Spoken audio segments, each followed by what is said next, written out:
Hello everyone. నేను మీ doctor Ashwini, infertility specialist 49 Rajahmundry branch. So, secondary infertility గురించి మాట్లాడుకుందాం.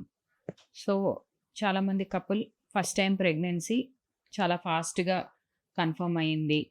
ప్రెగ్నెన్సీ కన్ఫర్మ్ అవ్వడానికి ఏ ఇబ్బంది అవ్వలేదు. బట్ సెకండ్ ప్రెగ్నెన్సీ ప్లాన్ చేస్తున్నప్పుడు ఎందుకు డిలే అవుతుంది అనేది ఒక క్వెషన్ మార్క్. సో, చాలామంది కపుల్ ఏంటంటే ఫస్ట్‌ది నార్మల్‌గా మాకు ఫాస్ట్‌గానే వచ్చేసింది. సెకండ్‌ది ఎందుకు డిలే అవుతుంది అన్న డైలమాలో వాళ్ళు ఉంటారనమాట. ఒక కన్‌ఫ్యూజన్ ప్లస్ క్లారిటీ అనేది ఉండదు.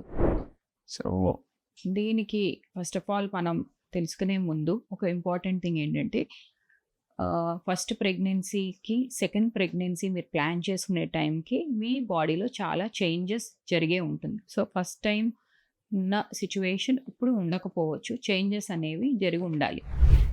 సో, అసలు సెకండరీ ఇన్ఫర్టిలిటీ అంటే ఏంటి? సెకండరీ ఇన్ఫర్టిలిటీ అంటే ఫస్ట్ ప్రెగ్నెన్సీ అనేది కన్ఫర్మ్ అయింది న్యాచురల్‌గా ఆర్ వితౌట్ ఎనీ టాబ్లెట్స్ కానీ కన్ఫర్మ్ అయిన తర్వాత మీకు సెకండ్ ప్రెగ్నెన్సీకి కష్టమవుతుంది అని అంటే దాన్ని మనం సెకండరీ ఇన్ఫర్టిలిటీ అంటాం. సో, ఈ ప్రాబ్లమ్‌ని చాలామంది కపుల్స్ ఫేస్ చేస్తున్నారనమాట ఈ రోజుల్లో. సో, దీనికి డెఫినెట్‌గా కారణాలైతే ఉన్నాయి. ఒకటి ఏజ్ పెరగటం. సో, ఏజ్ అనేది ఇంపార్టెంట్ ఫ్యాక్టర్ ప్లే చేస్తుంది. Second body weight. So, first time pregnancy వచ్చి కన్సీవ్ అయిన తర్వాత చాలామంది కొంచెం వెయిట్ పుట్ ఆన్ అవ్వటం అనేది జరుగుతుంది. అట్ ద సేమ్ టైం ఏంటి కొంతమంది వెయిట్ తగ్గటం కూడా జరుగుతుంది. సో, ఇవి హార్మోన్స్ మీద ఇంపాక్ట్ అనేది ఉంటుంది. సో, మూడవది పీసీఓడి, థైరాయిడ్. సో, చాలామంది విత్ టైం పీసీఓడికి మోర్ ప్రోన్ అవుతూ ఉంటారు. అలాగే థైరాయిడ్ ప్రాబ్లమ్స్ అనేవి స్టార్ట్ అవుతూ ఉంటాయి. సో, ఇవి కూడా సెకండరీ ఇన్ఫర్టిలిటీకి కారణం. నాలుగవది life style changes. So, life స్టైల్‌లో చేంజెస్ అవ్వటం, స్ట్రెస్ లెవెల్స్ పెరగటం, స్లీప్ డిస్టర్బ్ అవ్వటం.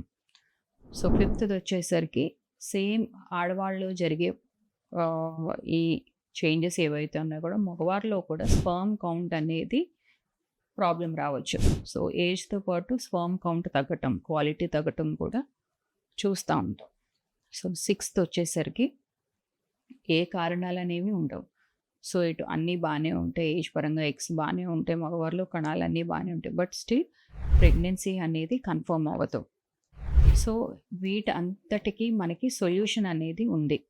సో, సెకండరీ ఇన్ఫర్టిలిటీకి ట్రీట్మెంట్ ఎంత త్వరగా తీసుకుంటే అంత త్వరగా మీకు సక్సెస్ అవుతుంది.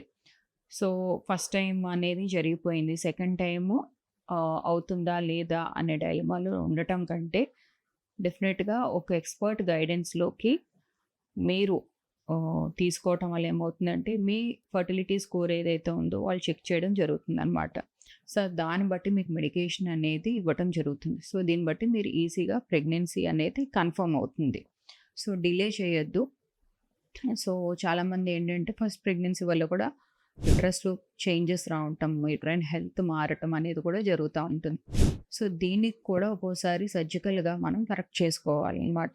సర్జికల్‌గా కరెక్ట్ చేసుకుంటే కొంతమంది ఇమ్మీడియేట్‌గా ప్రెగ్నెన్సీ అనేది కన్ఫర్మ్ అవుతుంది. లేదా కొన్ని ట్రీట్మెంట్స్‌కి వెళ్తే త్వరగా సక్సెస్ అవుతుంది. సో, ఇంకా మీకు ఫర్దర్‌గా ఏమన్నా డౌట్స్ ఉన్నా డెఫినెట్‌గా నన్ను doctor Ashwini 49 fertility centre at Rajahmundry మీరు కన్సల్ట్ అవ్వచ్చు. Thank you so much.